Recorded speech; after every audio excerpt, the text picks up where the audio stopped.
Happy late Smithmas everyone, but I would like to mention that, you know, just want to go ahead and say here that, well, Smithmas, may not have been what we all wanted compared to last year's. Maybe some of the maps weren't as good as last year's, and I know a lot of people complained the cosmetic selection was not great, but, you know, we gotta stop harassing the creators of these cosmetics. They're what keeping this game alive right now, basically the community.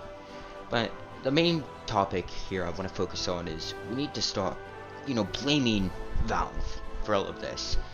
While they've had a part, it's more Valve's system we need to blame here. Basically, um, Valve has a system, it's well known at this point, that their desks have wheels, which means you're never assigned to one project. You can, choose to work on, hey, maybe I want to work on a Half-Life game, maybe I want to, work on the Steam Deck. And, while it's good for keeping employees happy, maybe it's not the best system for games in need of devs. I mean, I think part of it is, devs aren't really, interested in working the almost 2-decade-old source code for Team Fortress. It's very messy, well documented. But and also people are saying, why not I just, work for Valve and work on TF2. But here's the thing, to produce something as big as to, get rid of the bots for good, or to put something out content-wise like Jungle Inferno, one person can't do that alone. You need probably around a dev team of around 10 or more people. Like, it takes work, and just one or two people working on a game, you can't push something like that out in a reasonable time frame. It's tough to do that.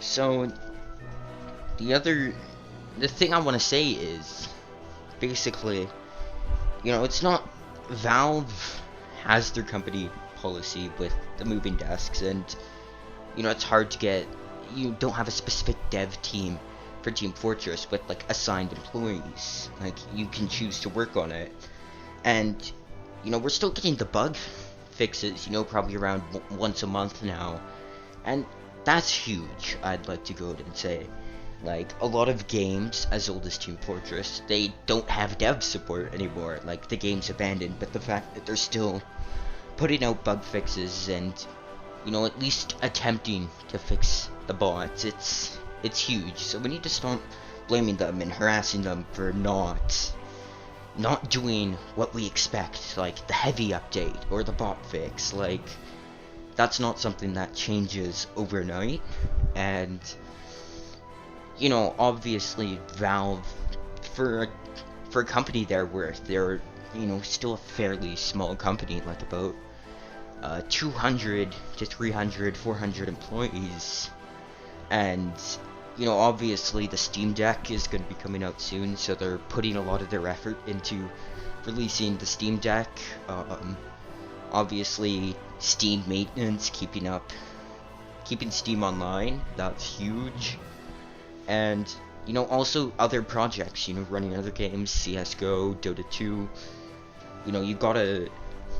You gotta remember that TF2 is not Valve's only project. I mean, obviously no one really knew Half-Life Alyx was gonna happen till the trailer released, and they had it was the biggest project, the most number of employees on a project Valve had ever had with Half-Life Alyx. So obviously